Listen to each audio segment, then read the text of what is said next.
La commission plénière poursuit ses travaux sur l'étude des crédits provisoires pour l'année financière 2025-2026.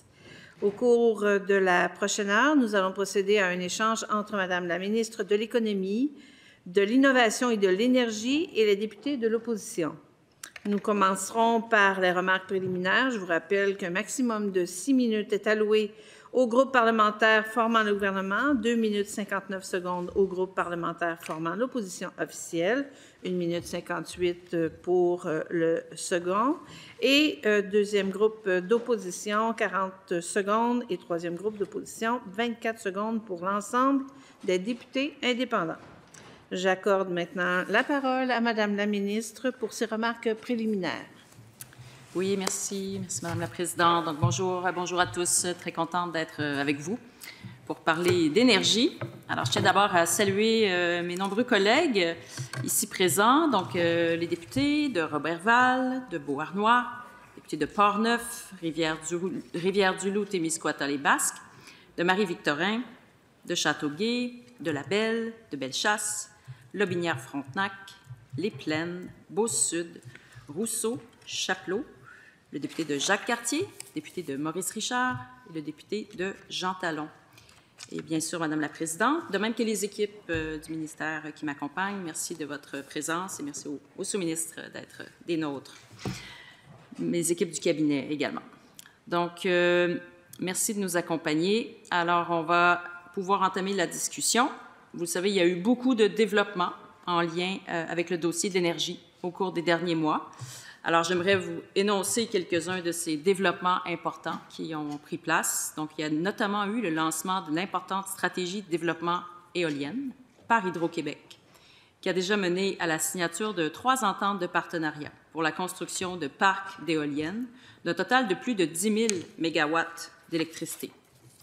On a eu également le dépôt et l'étude du projet de loi 69, la loi assurant la gouvernance responsable des ressources énergétiques, de même que le lancement à venir de 2 premiers appels d'offres pour doter le Québec de 300 mégawatts d'énergie solaire. Il y a eu également la signature d'une entente gagnante-gagnante entre le Québec et Terre-Neuve, une entente qui va pouvoir pérenniser des ressources énergétiques importantes pour l'avenir. Il y a eu également l'arrivée, bien sûr, du nouveau président des États-Unis qui vient chambouler bien des dimensions de l'économie québécoise et l'économie internationale. Et on en a encore un exemple qui est apparu il y a quelques minutes à peine. On a eu également le lancement de la tournée qui s'inscrit dans le cadre du PGIR, la tournée Vision Énergie, tournée des régions à laquelle on invite les Québécois, les groupes qui sont investis dans le domaine de l'énergie et dans tous les secteurs connexes à réfléchir et à discuter avec nous sur l'avenir énergétique du Québec, et plus encore. Bref, les collègues des oppositions ont amplement de sujets, de matières là, sur lesquels on pourra échanger entre nous aujourd'hui. Alors, on le sait, dans un contexte de transition énergétique, il faut que ça avance en matière d'énergie au Québec et il faut également que le Québec se positionne dans ce contexte international de transition énergétique et on a tout pour le faire, on a tous les atouts. Alors, avant de commencer les échanges, justement, je souhaite revenir sur quelques-uns des points importants. Les chercheurs des HEC l'expliquent très bien dans leur publication annuelle « L'état de l'énergie au Québec », qui est paru récemment. J'étais d'ailleurs au lancement. Les défis énergétiques du 21e siècle, on le sait, requièrent une approche systémique. Alors que le monde entier est entré dans la transition énergétique, alors on doit plus que jamais tenir compte des liens entre les différentes sources d'énergie, de leur transport, de leur transformation en multiples produits, de leur consommation par divers secteurs d'activité, etc. Ça doit se faire en ayant en tête les impacts économiques, de même qu'environnementaux, de cette transition. Et pour gérer les enjeux énergétiques, on doit comprendre comment nos modèles d'affaires et nos habitudes de consommation peuvent contribuer à privilégier la production d'une source d'énergie plutôt qu'une autre. Comme vous le savez, on s'est engagé dans un véritable projet de société comme gouvernement, projet qui vise à décarboner notre économie. On souhaite transformer les défis de la transition énergétique en occasion de développement économique, parce qu'on a tous les atouts pour ce faire. Et bien que le Québec soit depuis longtemps à l'avant-garde en matière d'énergie verte, il faut œuvrer pour faire en sorte de garder ce positionnement. On doit conserver cette force-là et poursuivre le développement des différentes filières énergétiques. Et ça passe notamment donc par une diversification de nos sources d'énergie. On a bâti notre mode de vie en nous appuyant sur nos ressources énergétiques, sur notre talent, et la combinaison de ces deux éléments ont permis un enrichissement collectif des Québécois considérable. Et aujourd'hui, on est conviés à regarder comment bâtir l'avenir énergétique du Québec. Le constat qu'on fait est clair, on doit continuer de faire preuve d'audace, d'ingéniosité pour soutenir nos besoins actuels et futurs, en agissant tant sur la demande que sur l'offre en énergie. Et pour ça, on doit se doter d'une vision claire et intégrée en matière d'énergie propre et en matière d'efficacité énergétique et de sobriété énergétique. Avec le projet de loi 69, c'est ce qu'on fait. La pièce maîtresse de ce projet de loi est le plan de gestion intégré des ressources énergétiques, le PGIR. Il va changer la façon qu'on a de penser l'énergie. Je le disais, la situation a changé. On doit mieux évaluer la consommation future d'énergie, les ressources disponibles et explorer différentes options énergétiques et technologiques pour assurer une offre stable, une offre durable. Et avant d'élaborer le PGIR, notre gouvernement souhaite rencontrer les intervenants des différents milieux, qu'ils soient municipaux, énergétiques, économiques, environnementaux, politiques, les groupes de citoyens, ceux liés à la main-d'œuvre, de même que les communautés autochtones. On a besoin d'entendre le plus grand nombre pour connaître leur vision sur la planification énergétique. On a lancé la tournée Vision Énergie récemment à Montréal. Et je salue d'ailleurs le député de Maurice-Richard, qui était des nôtres pour l'occasion. Et on maintient ce dialogue avec une visite d'un ensemble de régions du Québec. Je m'arrête là-dessus pour que l'on puisse échanger avec les différents collègues. Merci. Merci, Madame la ministre. Je cède maintenant la parole pour vos remarques préliminaires pour une durée de 2 minutes 59 secondes au député de Jacques-Cartier. Merci beaucoup, Madame la Présidente. Je suis très content d'être ici avec tous mes collègues, quand même de le côté des banquettes gouvernementales que des oppositions. C'est sûr qu'on est toujours dans la discussion sur l'énergie. Ça fait presque toute la journée que nous sommes avec la ministre dans l'étude du projet de loi 69. Et maintenant, on va avoir une discussion plus sur l'étude des crédits et des éléments qui sont dans le budget. Puis une chose que j'ai remarqué, c'est vrai qu'il y a beaucoup de choses qui se passent au Québec en termes de l'énergie, mais je ne peux pas mais de remarquer le fait que le dossier de l'énergie est presque nulle part dans le budget. Si on regarde un petit peu quand même la question de la transition énergétique et d'être plus efficace, peut-être plus autonome en termes de la consommation de l'énergie, quand même peut-être la production, il n'y a pas grand-chose dans ce budget pour ça. Vous savez, Madame la Présidente, je suis une fan des panneaux solaires. Je sais qu'il y a quelque chose dans la carte avec Hydro-Québec, mais j'ai toujours pensé quand même que le gouvernement peut faire leur part aussi. Hydro-Québec était très, très clair avec leur plan, puis quand ils étaient ici en commission, ça ne peut pas être juste eux autres qui sont responsables pour mettre en mise leur plan d'action. Ça va prendre l'assistance du gouvernement.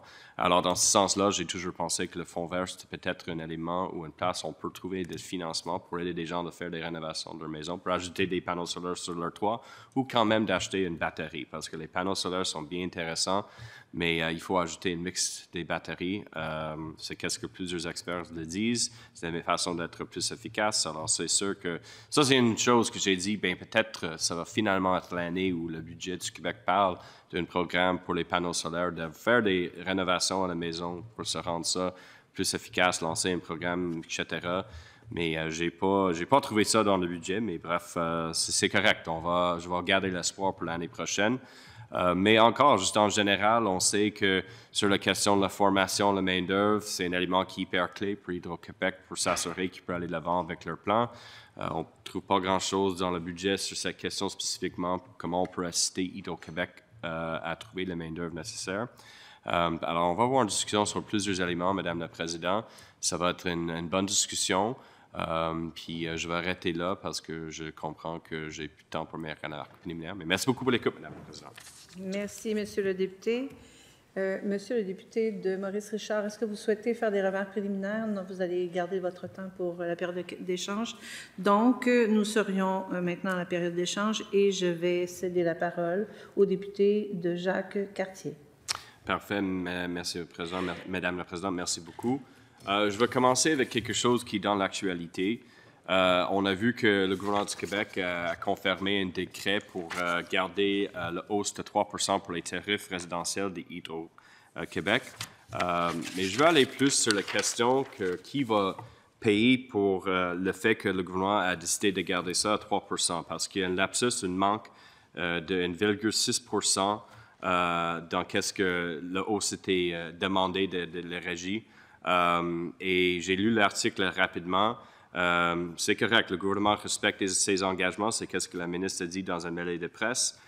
Mais après ça, elle a dit peut-être ça va être l'industriel et le commercial qui devront absorber une hausse, mais après ça, c'était non, c'est correct. Hydro-Québec avait déjà décidé d'assumer la différence de 0,6 même le dividende de la société de l'État au gouvernement.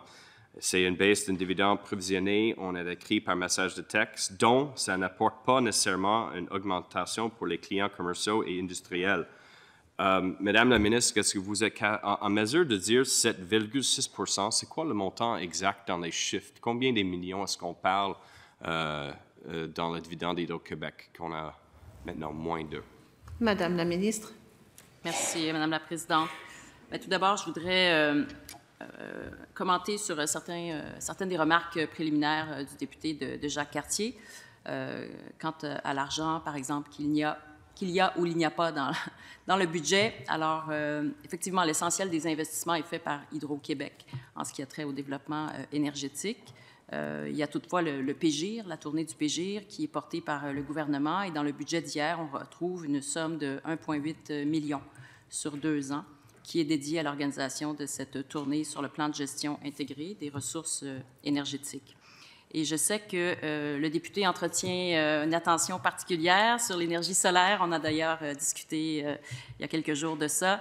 Et je partage l'ambition du député de Jacques Cartier pour rehausser la présence de l'énergie solaire dans le bouquet énergétique du Québec. C'est important que l'on s'engage dans cette forme d'approvisionnement énergétique et je sens que chez Hydro-Québec, il y a cette volonté également de rehausser la part du solaire dans le bouquet énergétique. Il y a d'ailleurs des appels d'offres qui ont été évoqués. Donc, voilà, on va aller de l'avant avec cette formule-là d'une manière plus marquée. Alors, effectivement, on a fait une annonce suite à l'adoption d'un décret par le Conseil des ministres pour faire en sorte de plafonner à 3 le tarif pour la clientèle résidentielle d'Hydro-Québec. C'était l'engagement que l'on avait fait aux Québécois. Et donc, on respecte notre engagement. Alors, il y aura cette hausse qui sera plafonnée à 3 et le différentiel entre ceux qui avaient établi la régie de l'énergie, à savoir une hausse de 3,6 pour le tarif domestique et celle qui est adoptée via le décret du jour, limité à 3 il va être absorbé par Hydro-Québec. Donc, on m'a confirmé effectivement que Hydro-Québec avait déjà provisionné des sommes importantes au-delà du 3 et par conséquent, ça lui permet d'absorber le delta, donc le 0,6 de différence entre 3,6 et 3 comme tarif résidentiel. Donc, voilà, c'est capté, c'était déjà provisionné par Hydro-Québec. Et tout ça va être mis en œuvre dès le 1er avril prochain, donc 1er avril 2025. Et ça va permettre de bénéficier à 4 millions de ménages québécois. Donc, l'ensemble de la clientèle résidentielle. Et la différence entre le 3,6 et le 3 représente une somme de 50 millions. Merci. Monsieur le député de Jacques Cartier. Merci beaucoup, Madame la Présidente. Et est-ce que, Madame la Ministre, ça s'est déjà pris en considération le dividende qu'Hydro-Québec a mis au gouvernement ou ça va être ajouté à l'année prochaine? C'est l'année en cours. Madame la Ministre. Alors, Madame la Présidente, c'était provisionné déjà pour l'année en cours dans les sommes d'Hydro-Québec. Merci beaucoup, Madame la Présidente. Car je comprends que le gouvernement a pris une décision. 50 millions de dollars, on peut regarder le budget total, puis les dividendes d'Hydro-Québec, on se dit, c'est pas énormément. Mais quand on a cette attitude, Madame la Présidente, c'est comment on se rend dans une situation avec un déficit énorme.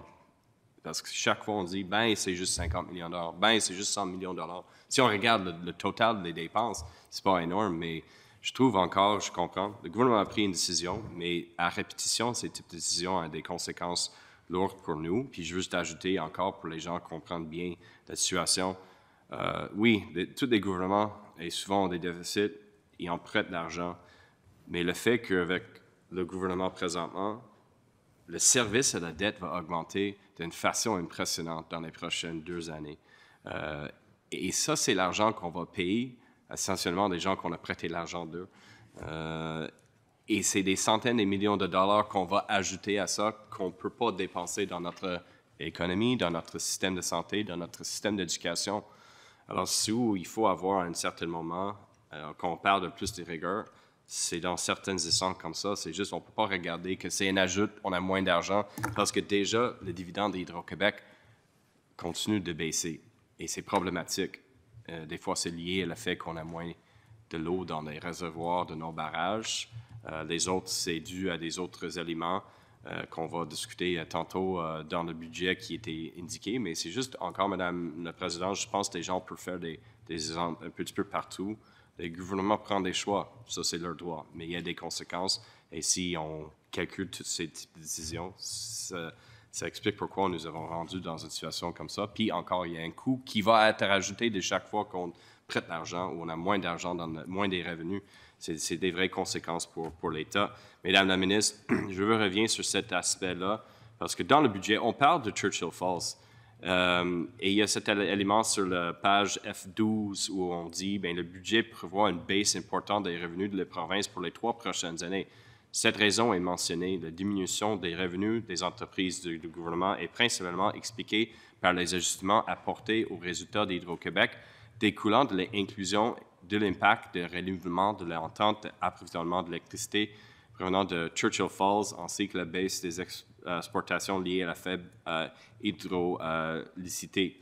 Je veux juste mettre le focus pour l'instant sur Churchill Falls. Si on est déjà en train de perdre des revenus, est-ce que le gouvernement a vraiment négocié la meilleure entente que possible pour le Québec, Madame la Présidente? Et question pour la ministre. Madame la ministre, votre réponse. Oui, merci, Madame la Présidente. J'aimerais revenir dans un premier temps sur les premiers points d'intervention du député de Jacques Cartier. Pour nous, vous savez, c'était crucial de protéger le pouvoir d'achat des Québécois. Et c'est ce qu'on s'était engagé à faire en mettant de l'avant l'idée d'un plafond à 3 % pour la hausse du tarif résidentiel. Et donc, on remplit notre promesse avec le décret qui est adopté aujourd'hui pour plafonner justement à 3 % la hausse du tarif résidentiel. Je sais que les libéraux avaient pris une approche différente au cours de la dernière décennie. Ils ont préféré épargner les industriels, puisqu'ils ont fait en sorte de ne pas indexer les tarifs industriels depuis plus des 10 dernières années. Alors, de notre côté, il y a une question d'équité qui était en jeu. Les Québécois, ils l'ont eu difficile ces dernières années. Leur pouvoir d'achat a été affecté par une inflation qui a été parfois galopante. Alors, il fallait absolument aider les Québécois à protéger leur portefeuille. Et c'est ce qu'on fait avec le décret d'aujourd'hui en limitant la hausse tarifaire des clients d'Hydro-Québec à 3 %. Alors, cette somme de 50 millions, pour nous, c'est un investissement dans le portefeuille des Québécois et dans le maintien d'une accessibilité des Québécois à une énergie propre, mais également accessible sur le plan financier. Alors, c'était un élément déterminant.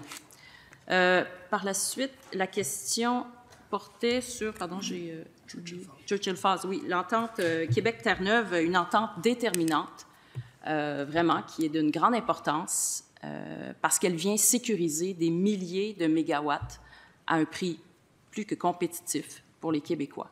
Donc, on assure, dans le fond, une accessibilité, justement, à une énergie propre et abordable pour des décennies à venir. Alors, c'est une entente historique, en fait, qui a été signée entre le premier ministre François Legault et le premier ministre de Terre-Neuve en décembre dernier. C'était un partenariat gagnant-gagnant qui va nous permettre de contribuer à atteindre nos objectifs en matière de rehaussement de la production énergétique. Parce que oui, dans une période de transition énergétique, il nous faut rehausser de manière importante l'offre énergétique du fait de l'électrification, par exemple, du secteur des transports. Donc, avec la signature de cette entente-là, on vient sécuriser un rehaussement de la production, de même qu'un accès pérenne à une électricité renouvelable et abordable. Monsieur le député. Merci beaucoup, Madame la Présidente. Je reviens sur ce principe-là que le Parti libéral a toujours appuyé les grosses industriels, et c'est vrai, les raisonnements qu'on a fait ça souvent, bien, la dernière fois que quand nous étions au pouvoir entre 2014 et 2018, Madame la Présidente, c'était le premier tour du président Donald Trump, qui a créé beaucoup d'incertitudes aussi dans notre économie, qui a aussi joué avec des tarifs. Puis quand même, dans le passé, on a eu des autres crises économiques. Alors, pour nous, c'est sûr, les grosses industriels, on sait que les régions sont l'air pour les poumons de l'économie du Québec. Sans eux autres, il n'y a pas d'économie, on n'a pas de job payant en région. Alors, c'est sûr qu'on a pris des décisions d'appuyer eux autres dans les périodes aussi difficiles. Et ça, c'est pourquoi on dit qu'on a toujours préféré le système qui était en place parce que ça a aidé nous à traverser des périodes difficiles. Puis maintenant, on arrive avec une situation où ça semble qu'ils vont avoir une autre période difficile avec beaucoup d'incertitudes avec l'arrivée de Donald Trump une deuxième fois comme président des États-Unis. Et c'est une discussion qu'il faut avoir, parce que sinon, on a vu, Madame la Présidente, dans l'étude de Desjardins cette semaine, les risques posés par les tarifs touchent en particulier des régions comme le Côte-Nord, comme le Saguenay. C'est vraiment eux autres qui étaient le plus à risque à cause d'une guerre commerciale avec les Américaines. Et ça, c'est où on trouve certaines de nos grosses industriels qui offrent des jobs payants en région. Et on ne peut pas perdre ces industries-là. On veut s'assurer qu'eux autres gardent le plus grand nombre en emploi que possible, parce que ça aide aucune personne si des gens se trouvent sur le chômage.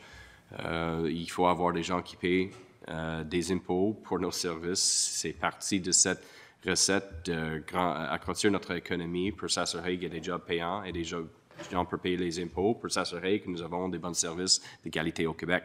Alors, je pense encore, les grands industriels répètent à plusieurs reprises que le gouvernement regarde cette situation-là parce qu'ils sont dans une situation où il y a beaucoup d'incertitudes et peut-être maintenant, ce n'est pas le meilleur moment de hausser leur tarif d'une façon importante. Et je crois toujours que c'est un argument qu'il faut l'écouter, mais bref, on n'a pas la même opinion là-dessus. Mais on va passer à la deuxième question qui est liée avec Churchill Falls. Mais encore, Madame la ministre, c'est cette fait qu'on a perdu des revenus et le fait que c'est déjà prévu qu'on va perdre des revenus de notre dividende de Hydro-Québec avec la négociation des ententes de Churchill Falls. Et si ça arrive dans les prochains 2 ans, puis un autre gouvernement conservateur à Terre-Neuve arrive puis dit « on veut rien savoir de cette entente-là », je suis moins convaincu que c'était peut-être le meilleur deal qu'on a fait dans l'histoire du Québec.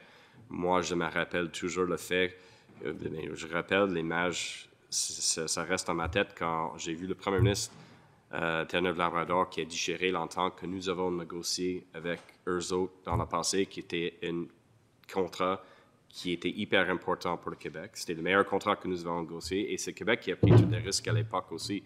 Alors, je suis moins sûr, il y a beaucoup de questions qui se posent. Est-ce que les retombées vont vraiment être à 200 milliards de dollars? Quand j'ai entendu que Hydro-Québec dit dans les médias québécois, « Ah, c'est la même entente, rien ne se change. » Puis l'autre jour, on voit dans les débats à Terre-Neuve, à Labrador, à Saint-Jean, que des gens parlent du fait que c'est pas une bonne entente pour nous. Alors, on questionne tout ça, mais sur notre côté ici, au Québec, on prend un hyper grand risque avec cette entente, puis déjà, on a une baisse des revenus. Ça me laisse poser la question si c'est vraiment la meilleure entente dans l'histoire du Québec négociée par notre premier ministre. Madame la ministre. Oui, alors, je vais revenir sur certains des commentaires du député. Donc, il faut voir que du côté de Terre-Neuve, l'entente a été vraiment immensément bien accueillie. En fait, ça a été une délivrance, je vous dirais. Le sentiment qu'on avait, parce que j'étais présente lors de l'annonce, et le sentiment qui régnait dans la salle, c'en était vraiment à la fois d'euphorie et de délivrance. C'était très, très singulier. Et je serais donc très étonnée que cette entente-là ne recueille pas le soutien de ceux qui succéderont au premier ministre qui va, laisser sa place prochainement.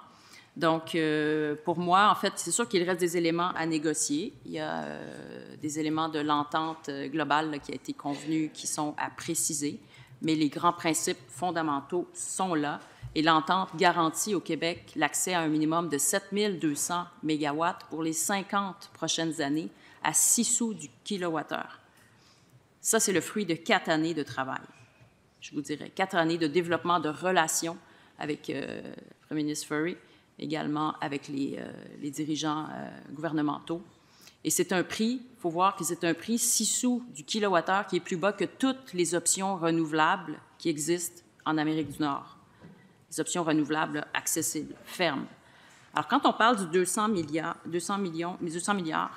de dollars, c'est ce qu'on a réussi, grâce à cette entente-là, à épargner sur la durée du contrat. Parce que si on avait utilisé des formes d'énergie alternatives, il nous en aurait coûté plus cher que ce 6 cents du kilowattheure. Donc, c'est de ce point de vue-là qu'il faut voir ce montant. C'est en épargne qui va être obtenu sur la durée de l'ensemble du contrat. On parle donc d'un contrat de 50 ans. Et on a bâti, en fait, avec le projet Hydro, le plus abordable en Amérique du Nord, donc ce qui repose sur Gull Island. Ça, c'est une des parties particulièrement intéressantes de cette entente, c'est qu'on va pouvoir aller harnacher le potentiel de Gull Island et l'expertise d'Hydro-Québec sera mise à contribution pour ce développement énergétique fort important.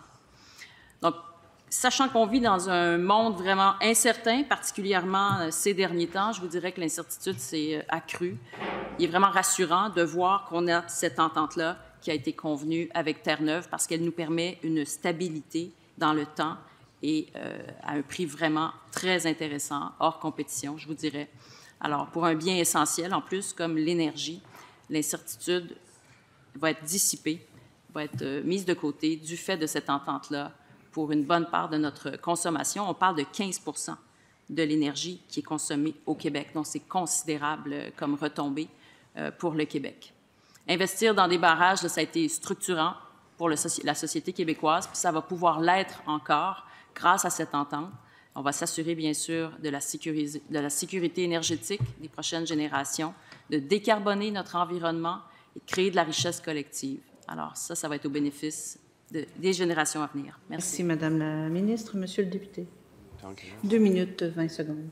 Bien, je veux juste terminer sur un point, Madame la ministre. Pas tout le monde est d'accord à Labrador.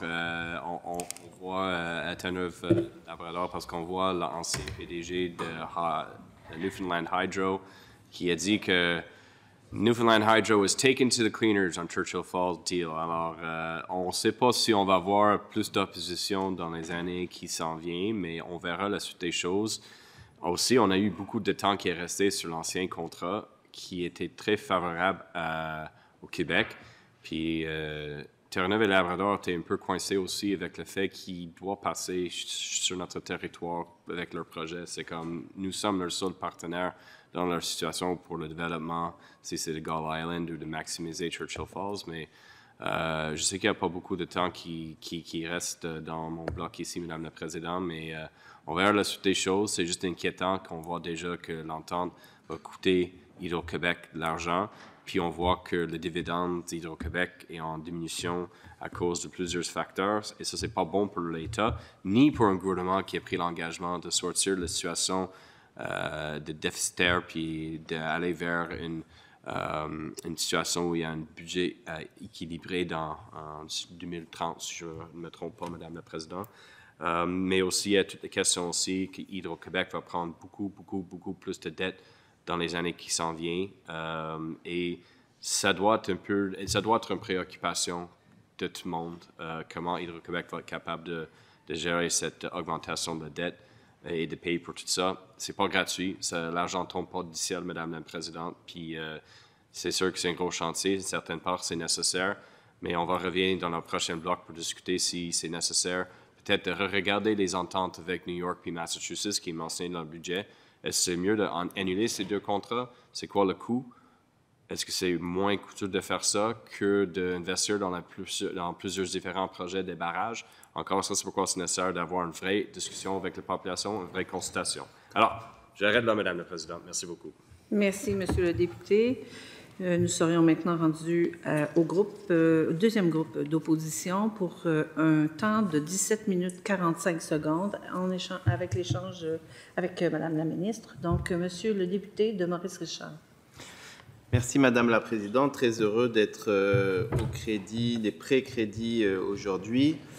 Peut-être commencer par une question simple et facile. Pendant le projet de loi 69, la position de l'extrême majorité de la société civile, c'était qu'il fallait faire un grand débat autour du PGIR avant de proposer des modifications législatives aussi importantes que le projet de loi 69. Votre argument, Madame la Ministre, c'était que le projet de loi permettait justement de faire un PGIR, ce à quoi on s'accordait que n'importe quel gouvernement pourrait planifier son projet de loi. Or, l'exercice du PGIR a commencé il y a 2 semaines. Est-ce qu'il est vrai que vous aviez besoin de ce projet de loi pour commencer l'exercice de consultation? Madame la ministre. Oui, merci, Madame la Présidente. Alors, comme je l'expliquais, le projet de loi 69 nous permet de poser un cadre qui sera en quelque sorte le réceptacle du PGIR. Le PGIR, pour qu'il puisse prendre forme, prendre vie, il faut que le gouvernement, qu'Hydro-Québec, que la Régie de l'énergie soient liés à ce qu'il contiendra. Alors, c'est ce que permet le projet de loi 69, entre autres. Il y a beaucoup d'autres objectifs qui sont visés. Là, on veut moderniser, bien sûr, l'encadrement réglementaire du secteur énergétique. Mais à la base, il faut qu'il y ait un lien entre ce qui sera contenu dans le PGIR et les institutions qui devront s'en remettre au PGIR. Alors, c'est ce que permet le projet de loi 69. Et le PGIR, on a commencé les tournées, on a commencé les discussions, mais il faut voir que ça va se poursuivre pour encore la prochaine année. Donc, au terme de cette prochaine année-là, les discussions entourant le PGIR auront été conclues. Merci. Monsieur le député. Merci, Madame la Présidente. Je vous inviterai à me regarder plus souvent parce que Madame la Ministre a tendance à donner des très, très longues réponses et par respect pour le débat démocratique que nous avons, je pense qu'il est important. Vous avez pris 1 minute, je lui ai donné 1 minute. Je veux bien, mais je suis équitable avec le temps, je vous rassure, mais je vais vous regarder. Je vous avais entendu et j'attendais le temps de la ministre soit passé. Je suis équitable avec le temps pour tout le monde, monsieur. C'est très bien et j'espère que vous le serez dans le reste de cet échange. Donc, parlons de la privatisation de l'électricité. Le projet de loi, justement, ouvre la porte un peu plus de place dans le privé qui peut vendre au privé, la limite du 100 mégawatts des barrages qui peuvent, du coup, passer au privé à partir d'Hydro-Québec. Ça fait maintenant 25 ans que nous avons commencé à construire des éoliennes, donc depuis le gouvernement péquiste de la fin des années 90, début des années 2000. On s'en est suivi un gouvernement libéral de M. Charest, puis un gouvernement péquiste, puis un autre libéral, et puis maintenant la CAQ. Et puis, on est 25 ans plus tard, et 100% des éoliennes sont opérées et produites par le privé au jour où on se parle aujourd'hui. Est-ce que vous avez une étude, Madame la Ministre, qui explique que c'était une bonne idée de ne pas faire toutes ces éoliennes-là par Hydro-Québec et pas les opérer par Hydro-Québec? Madame la Ministre. Merci, Madame la Présidente. Alors, j'aimerais rappeler au député de Maurice-Richard que je souhaite simplement prendre le même temps qu'il prend pour poser ses questions. J'ai vu qu'il avait tenté de m'interrompre avant la fin du temps en question, mais je tiens à occuper l'ensemble du temps qui m'est disponible pour répondre à ces questions de manière la plus détaillée possible. Alors, c'est pour ça que j'ai souvent des longues réponses. Alors, pour ce qui est d'Hydro-Québec, j'aimerais rappeler qu'il n'est aucunement question de privatiser Hydro-Québec. Bien au contraire. En fait, on vient renforcer Hydro-Québec avec le projet de loi 69, également avec le projet de rehaussement considérable de la production d'énergie de la part d'Hydro-Québec. Et en ce qui a trait à l'énergie éolienne, d'ailleurs, le projet de loi 69 permettra à Hydro-Québec d'occuper une part beaucoup plus importante dans le secteur de l'énergie éolienne. Il va pouvoir occuper une part de marché importante. Donc, il y a un changement important qui va s'opérer à Hydro-Québec par rapport à son lien en matière d'énergie éolienne. Puis, j'entends aussi qu'Hydro-Québec veut s'investir davantage dans le solaire. Donc, c'est un accroissement de sa présence. Monsieur le député. Ça fait 25 ans que les éoliennes sont faites par le privé. Est-ce que vous avez une étude, Madame la Ministre, qui dit que c'était une bonne idée de ne pas les faire faire par Hydro-Québec? Madame la Ministre. Alors, l'expertise en matière d'éoliennes était présente dans le secteur privé au moment où le développement de l'énergie éolienne s'est opéré au Québec. Donc, il y a eu des appels d'offres ces dernières années de la part d'Hydro-Québec en lien avec l'énergie éolienne et le privé a été mis à contribution. C'est là que se trouvait l'expertise. Maintenant, il y a une volonté chez Hydro-Québec d'accroître son expertise dans le secteur de l'éolienne et c'est ce qui est en train d'être fait. Merci. Monsieur le député. Est-ce que vous avez une étude, Madame la Ministre, qui dit que faire faire ces éoliennes par le privé depuis 25 ans a rapporté quelque chose à l'État? Madame la Ministre. Alors, les partenariats entre le secteur privé et Hydro-Québec, et d'ailleurs avec les communautés également, et je sais que c'est une dimension qui est chère aux députés de Maurice Richard, que d'avoir des ententes, notamment avec les Premières Nations. Elles ont permis de rapporter aux Québécois des retombées importantes. Merci. Monsieur le député. Merci, Madame la Présidente. Je note que la réponse était très longue. C'est oui ou non. Vous avez des recherches qui prouvent que oui, ça rapporte de l'argent à l'État ou pas.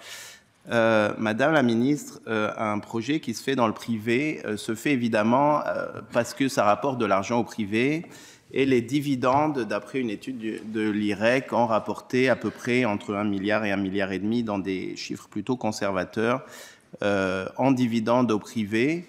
Est-ce que vous pensez que c'est une bonne idée de ne pas avoir accès à cet argent-là tout simplement et le passer au privé plutôt que le garder au niveau des factures des Québécoises et Québécois ou pour payer nos services publics à travers les dividendes payés à l'État par Hydro-Québec? Madame la Ministre. Oui. Alors, une des choses qui m'interpelle particulièrement dans les retombées de ces projets d'éoliennes, c'est notamment les retombées pour les communautés locales, particulièrement les Premières Nations. C'est une occasion pour eux de rehausser leurs revenus, de diversifier leurs revenus, de se développer une expertise, de se bâtir un capital financier pour investir dans des projets futurs. Donc, il y a là un véritable levier de développement pour des Premières Nations, pour des communautés qui, pour elles, va être transformationnel. Alors, je m'étonne toujours d'entendre le député de Maurice Richard voir d'une manière très négative ces ententes partenariales, parce que s'il y en a un qui intervient de manière régulière au bénéfice des intérêts des Premières Nations, c'est bien lui. Mais pourtant, quand il s'agit de ce genre de projet, il est à l'opposé de leurs intérêts. Monsieur le député. Madame la Ministre, vous avez dit qu'il va y avoir des nouveaux projets d'éoliennes qui vont être sous la gouverne d'Hydro-Québec, c'est bien ça? Il y aura des projets futurs qui seront mis de l'avant. Est-ce que vous voulez dire que dans les projets qui sont gérés par Hydro-Québec, les Premières Nations, les droits des Premières Nations et les revenus qui leur sont dus seront bafoués? Vous avez l'air de dire, votre argument de dire ça se fait dans le privé, c'est vraiment important pour les Premières Nations, mais si ça se faisait par Hydro-Québec, vous pensez qu'Hydro-Québec n'aurait pas la capacité d'être correct avec les Premières Nations? Non, pas du tout. Il y a une volonté très claire et ferme d'Hydro-Québec de resserrer ses partenariats avec les Premières Nations, mais je dis que dans plusieurs de ces projets-là, il y a des redevances qui viennent aux communautés locales, qui viennent aux Premières Nations lorsqu'il y a une entente qui les lie pour un projet d'énergie éolienne. Et ça vient s'ajouter aux retombées dont bénéficient les populations autochtones à travers Hydro-Québec. Donc, c'est une plus-value additionnelle. Donc, c'est en ce sens-là que ça représente un intérêt. Merci. Mais on est d'accord quand même que ceux qui vont être faits par Hydro-Québec dans l'avenir vont respecter au moins aussi bien ces contrats-là qu'aujourd'hui les Premières Nations ont avec le privé. J'espère en tout cas que c'est le cas, évidemment. Et en imaginant que c'est le cas, parce qu'on ne peut pas imaginer que le gouvernement, enfin Hydro-Québec va faire moins bien que le privé dans les accords avec les Premières Nations, à ce moment-là, on peut s'entendre que l'argument de dire il faut faire plaisir aux Premières Nations en allant dans le privé ne fonctionne pas vraiment, Madame la Ministre. J'ai ici l'oscillation du marché du pétrole sur 3 mois. On sait que ça a quand même bougé un peu. Alors, c'est date de septembre 2024, je m'en excuse, je n'ai pas mis à jour, mais les oscillations sont toujours à peu près identiques. On est dans des marges de 10 à 15 %. Ici, j'ai à la même date le marché du Bitcoin que vous pouvez voir qui oscille déjà beaucoup plus que le marché du pétrole. Et ici, j'ai le marché de l'électricité. Ici, le marché de l'électricité, il oscille à hauteur de 250%, c'est-à-dire qu'il peut passer de 25 sous du kilowattheure à moins 3 sous du kilowattheure quand personne ne chauffe ou ne climatise et qu'on produit quand même de l'électricité. Nous, on garantit sur 20 ans un prix fixe de l'électricité au privé. Et ce coût de raccordement par rapport au marché, d'après une étude de l'IREC toujours, nous a coûté jusqu'à maintenant autour de 1 milliard de dollars. Est-ce que vous pensez que c'est correct de transférer les gains au privé et garder les risques du côté du public, ce qui nous fait perdre 1 milliard de dollars, Madame la Ministre? Madame la Ministre. Juste un moment.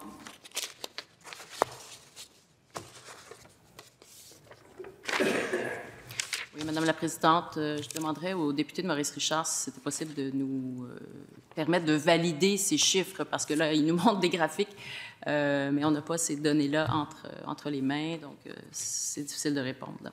Avec grand plaisir, je vais transmettre des courbes qui sont d'ailleurs toutes publiques. Mon point, c'est que le marché de l'électricité, le marché spot, est beaucoup plus risqué que le marché du pétrole ou même celui du Bitcoin. Est-ce qu'on est d'accord au moins sur ça, Madame la Ministre? Madame la Ministre. Effectivement, le marché spot est plus volatile.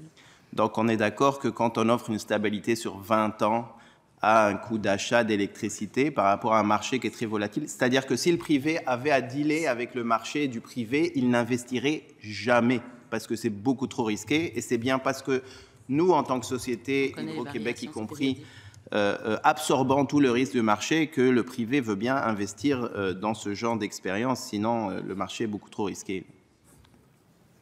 Madame la Ministre. Oui, je mentionnais qu'effectivement, c'est un marché qui est plus volatile, le marché spot, mais c'est aussi un marché que l'on connaît, dont on connaît les variations. Et en fait, la plupart de ces variations-là sont prévues, sont connues d'avance. Et quand on regarde la somme au global de ces variations-là, bien, on peut estimer à l'avance ce qu'il en sera. Donc, même si les courbes sont à l'image de montagnes russes, bien, dans les faits, on peut savoir assez précisément à l'avance le type de volatilité qu'il y aura. Donc, le niveau de risque n'est pas représentatif. En fait, la volatilité n'est pas représentative du niveau de risque qui y est associé. Ce n'est pas nécessairement corrélé. Monsieur le député. J'ai pas assez de temps pour rentrer avec vous dans un débat technique. Ceci étant dit, ça dépend quand même du coût marginal, Madame la Ministre. Et si on se retrouve trop souvent dans le coût marginal, ça peut être sacrément cher tout le temps. Mais pour conclure, peut-être un dernier argument, Madame la Ministre, quand Hydro-Québec s'endette sur 20 ans, parce que l'espérance de vie d'une éolienne, c'est 20 ans, elle s'endette à hauteur de 4% à peu près. Quand le privé s'endette pour la même éolienne, disons une éolienne de 4 millions, les banques prêtent à hauteur de 8% à peu près. Il y a une différence de 100%. Juste oubliant l'efficacité du privé, si vous y croyez par rapport à Hydro. Mais cette différence-là de 100% dans le coût des créanciers qui est transféré aux banques, là, pas aux actionnaires, pourquoi est-ce qu'on ne le garderait pas pour nous plutôt que de l'envoyer aux banques, Madame la Ministre?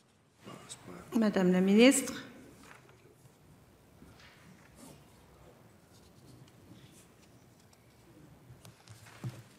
Oui, Madame la Présidente. Donc, j'aimerais mentionner en fait qu'il y a plusieurs années, c'est sûr que Hydro était moins présent dans le secteur, par exemple, de l'énergie éolienne, mais aujourd'hui, Hydro-Québec s'implique d'elle-même et elle a la capacité d'aller chercher du financement à très bon taux. Donc, voilà, c'est un développement important. Monsieur le député.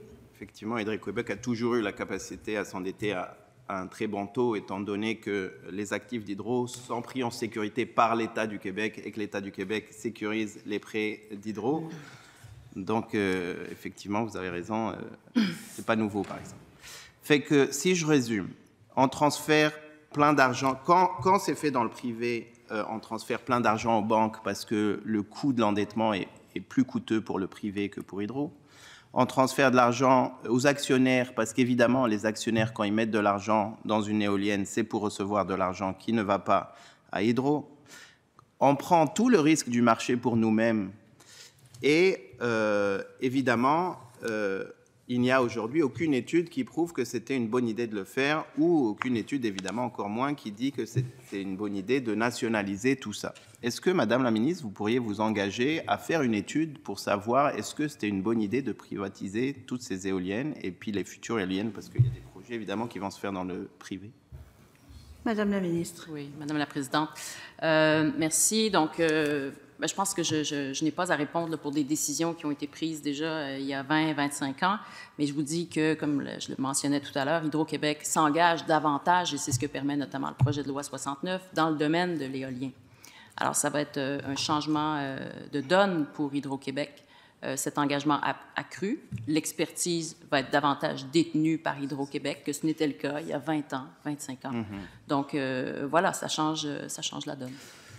Monsieur le député. Madame la Ministre, Monsieur Godbout, quand il a créé Hydro, il a pris une responsabilité par rapport à des choses qui sont faites avant. Monsieur René Lévesque, quand il a nationalisé le reste des projets, il a pris une décision par rapport à ce qui s'est décidé avant. Moi, ce que je vous pose comme question, c'est est-ce qu'on pourrait avoir une étude qui au moins nous dise que ce n'est pas une bonne idée de nationaliser toutes ces éoliennes qu'on a laissées faire dans le privé? Est-ce que vous pouvez vous engager à juste faire une étude? Je vous ai donné plusieurs milliards de dollars là, qu'on est en train de perdre. C'est beaucoup d'argent qui pourrait payer pour nos écoles et pour nos hôpitaux. Est-ce que vous pourriez, s'il vous plaît, faire une étude qui nous prouve que c'était une bonne idée et qu'il ne faut pas nationaliser, au moins seul? Madame la Ministre. Alors moi, je considère en fait que les partenariats sont gagnants. C'est toujours bon d'avoir de la compétition pour justement faire baisser les prix. Les partenariats qui sont signés avec des représentants des communautés autochtones, des communautés locales, des MRC et de l'entreprise privée peuvent être gagnants. Ils génèrent des retombées importantes pour ces communautés-là, créent une diversification des revenus. Et Hydro-Québec également fait son chemin avec une présence accrue qui sera permise du fait du projet de loi 69. Donc, pour moi, ça, c'est une avancée importante. Merci. Monsieur le député, 40 secondes. Je remarque une approche franchement dogmatique, Madame la Présidente. On n'est même pas capable d'avoir... On a peur du résultat d'une étude qui nous dirait si Hydro-Québec aurait fait ou nationaliserait toutes ces éoliennes, ça serait une bonne idée. Avons-nous peur du résultat d'une étude? Je veux dire, je veux bien la croyance dans le marché. Hydro-Québec est la preuve que garder un monopole dans la création d'énergie était une bonne idée. Pourquoi avons-nous peur de faire une analyse sur la possibilité de nationaliser toutes les éoliennes du Québec? 10 secondes, Madame la Présidente. Quand on nationalise, il faut compenser. Alors, c'est un faux débat. Il faudrait sortir des fonds considérables pour racheter l'ensemble des parcs éoliens déjà construits. Merci. C'est tout le temps que nous avions. Nous passons maintenant à la période d'échange avec le troisième groupe d'opposition pour une durée de 7 minutes 24 secondes. Monsieur le député de Jean Talon, la parole est à vous. Bonsoir, Madame la Ministre. Votre gouvernement a parié 2,9 milliards de dollars dans Nordvolt, qui est maintenant en faillite. 710 millions de dollars sont déjà engagés, dont 470 millions en Suède. 270 millions de dollars canadiens sont investis par votre gouvernement de la CAQ dans la maison mère en Suède. Je vous cite, le 24 septembre dernier, ouvrez les guillemets, on a un statut vraiment privilégié, au sens où si jamais il arrivait un événement catastrophe, on serait bien positionné pour récupérer notre part d'actifs. Fermez les guillemets. J'aimerais savoir quelle part d'actifs vous comptez récupérer et qu'est-ce qui a été mis dans les comptes du gouvernement du Québec sur cet investissement de 270 millions en Suède. Madame la Ministre. Oui, merci, Madame la Présidente. Donc, vous savez, notre gouvernement a fait énormément d'investissements dans plusieurs projets. La plupart se sont très, très bien déroulés. Il y en a d'autres pour lesquels il nous va falloir assumer une part de défaut. Alors, lorsque le député de Maurice Richard parle de 710 millions de dollars, c'est que j'entends qu'il inclut la Caisse de dépôt. La Caisse de dépôt ne relève pas des décisions du gouvernement pour ce type d'investissement. Donc, j'invite le député à ne pas inclure la Caisse de dépôt dans ses données chiffrées, puisque ce qui relève de la décision du gouvernement, c'est davantage ce qui se fait du côté du ministère de l'Économie, tout comme d'Investissement Québec. Donc, de notre côté, on avait investi une part des argents dans la maison mère et également une part des argents au Québec en lien avec l'achat du terrain. Et voilà. Merci. Merci. Monsieur le député Jean Talon. La Caisse de dépôt, c'est l'argent des Québécois. On parle de l'argent des Québécois. La Caisse de dépôt n'aurait pas investi dans Northvolt sans la décision du gouvernement d'investir. Je répète ma question. 270 millions du gouvernement du Québec. J'aimerais que la ministre se concentre là-dessus. Combien ça vaut actuellement? Vous avez provisionné combien? Vous avez garanti aux Québécois à plusieurs reprises qu'on allait récupérer notre part d'actifs. Vous avez dit qu'on était vraiment bien positionné avec un statut vraiment privilégié. Comment va notre statut vraiment privilégié dans la faillite? Combien ça vaut les 270 millions? Madame la ministre. Alors, Madame la Présidente, considérant la tournure des événements, ce qui est en cours, en discussion relativement à la maison mère, le FDE avait investi 510 millions dans l'entreprise, soit 270 millions pour une dette convertible dans Northvolt en Suède, et on estime que la valeur de ce montant est perdue.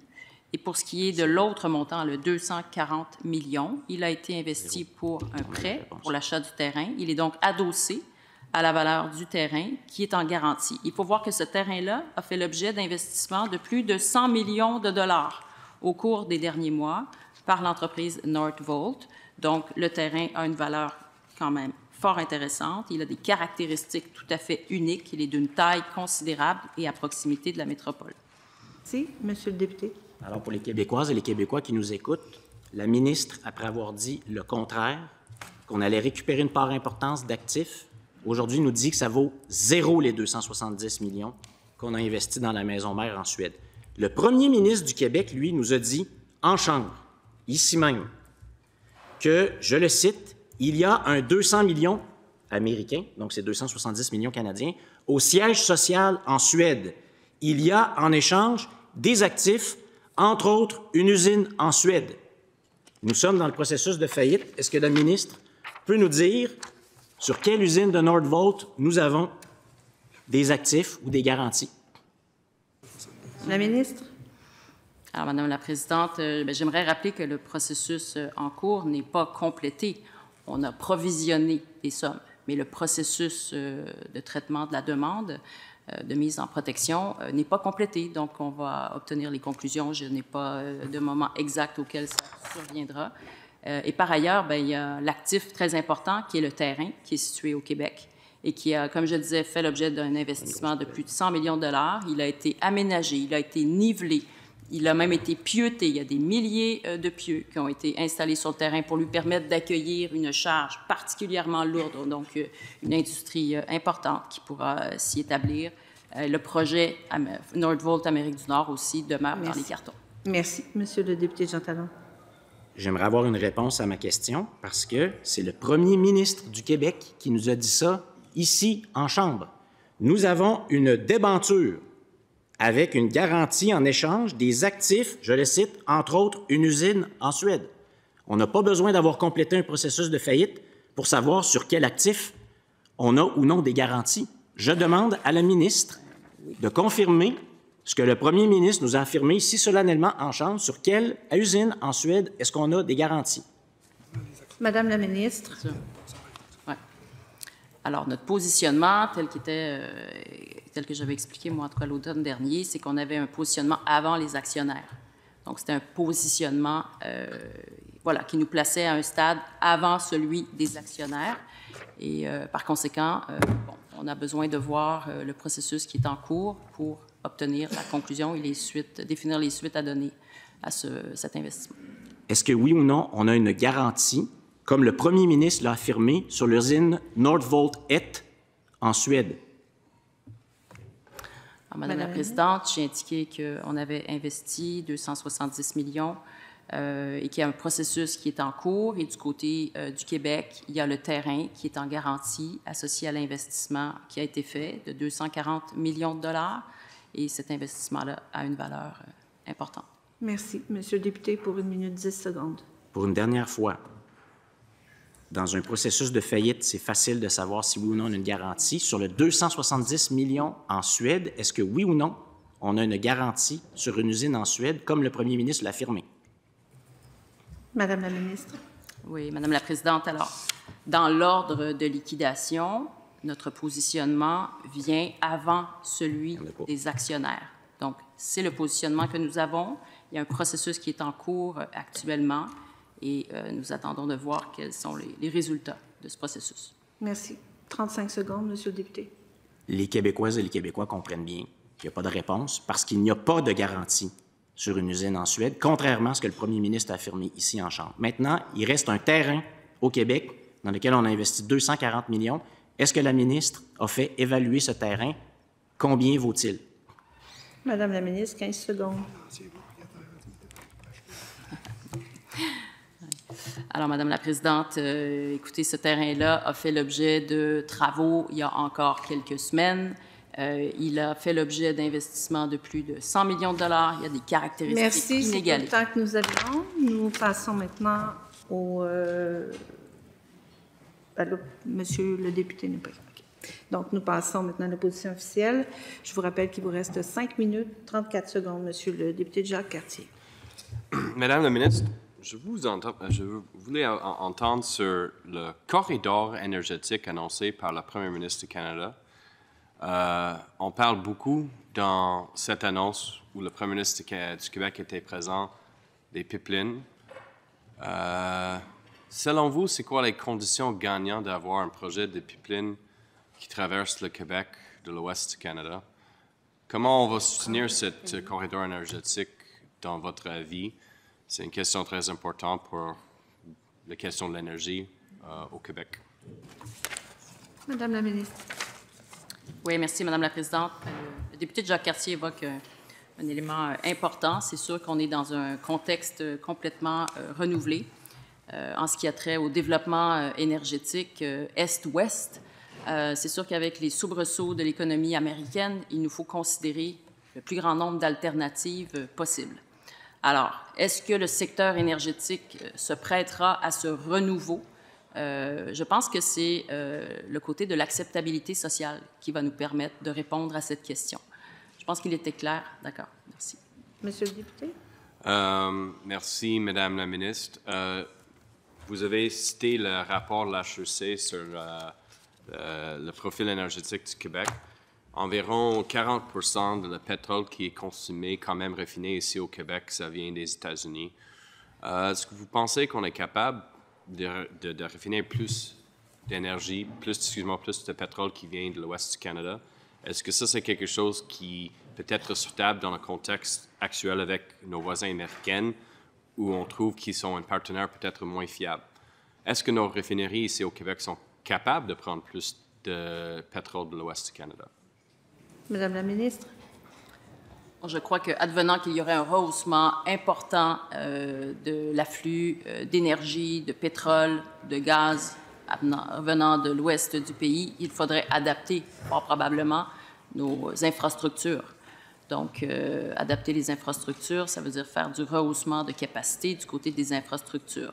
Donc, c'est des coûts importants et ça requiert une acceptabilité sociale. Donc, ça va être l'élément déclencheur ou pas, à savoir comment va se comporter la population, de quelle manière verra-t-elle ce type de potentiel développement et au terme de cette évolution, s'il y en a une, mais je pense qu'on commence déjà à l'apercevoir. On verra s'il y a lieu de mettre de l'avant des projets, mais encore faut-il que des projets soient déposés aussi auprès du gouvernement. Et très rapidement, Madame la ministre, je sais que dans cette discussion, on parle beaucoup des pipelines. Le Canada a payé beaucoup pour soutenir le secteur pétrolier du Canada. Mais Québec a fait beaucoup des avancées dans notre propre infrastructure énergétique qui est renouvelable. Mais est-ce qu'on a eu notre juste part de la paille canadienne là, en termes de soutenir le développement de notre infrastructure? On sait qu'on lance un gros chantier ici au Québec. Je ne dis pas que le gouvernement fédéral doit payer pour qu'est-ce qu'on est en train d'en faire, mais le fait que le gouvernement fédéral était prêt à aider l'Alberta, mais des fois, le Québec, je trouve qu'on n'a pas notre juste part pour nos propres infrastructures. Et quand même, si on regarde les interconnexions avec les autres provinces, les grandes lignes de transmission sont vers les États-Unis, pas vers les autres provinces. Alors, je sais que peut-être vous n'avez pas rendu là, mais si jamais la discussion revient avec le prochain premier ministre du Canada, on ne peut pas juste parler des pipelines. Il faut parler de l'infrastructure, de l'énergie renouvelable aussi, et Québec est leader dedans.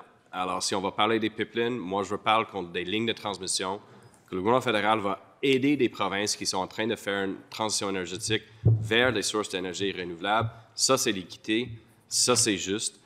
Et on ne peut pas juste miser sur les pipelines pour le gaz ou le pétrole. Il faut avoir une discussion aussi sur qu'est-ce que nous sommes en train de faire, puis avoir des retombées pour le Québec. Le gouvernement fédéral peut faire leur part pour aider nous. C'est une opinion que je lance, mais c'est tout pour moi, Madame la Présidente. Merci.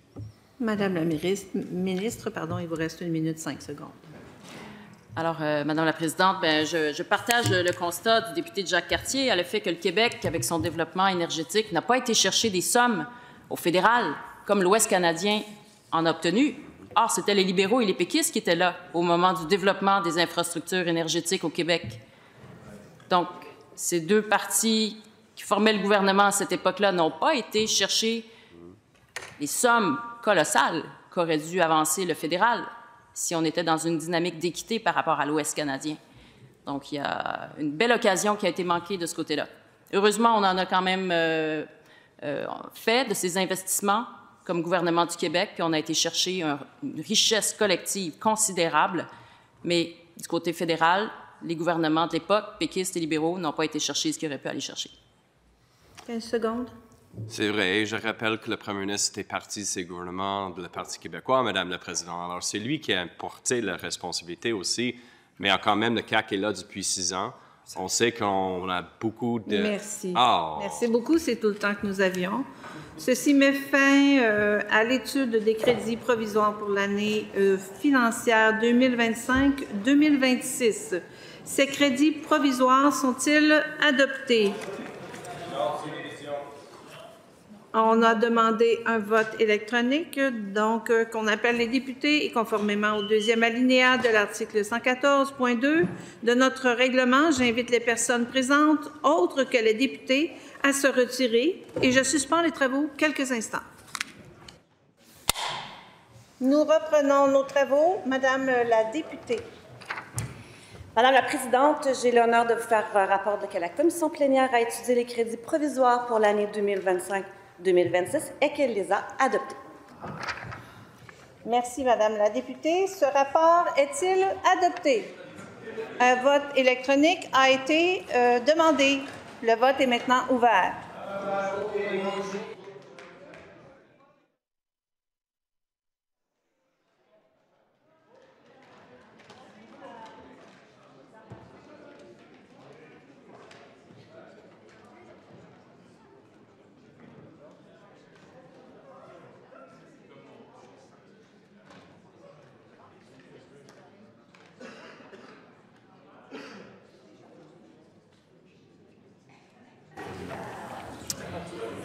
Le vote est maintenant terminé. Monsieur le secrétaire général, pour le résultat du vote, s'il vous plaît.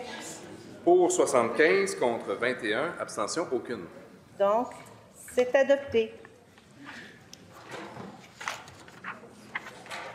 En conséquence, Madame la ministre responsable de l'administration gouvernementale et présidente du Conseil du Trésor propose que l'Assemblée doit se saisir du projet de loi numéro 96, loi numéro 1 sur les crédits 2025-2026, qu'elle en adopte le principe et qu'elle adopte le projet de loi proprement dit. Cette motion est-elle adoptée? Un vote a été demandé. Les votes sont maintenant ouverts.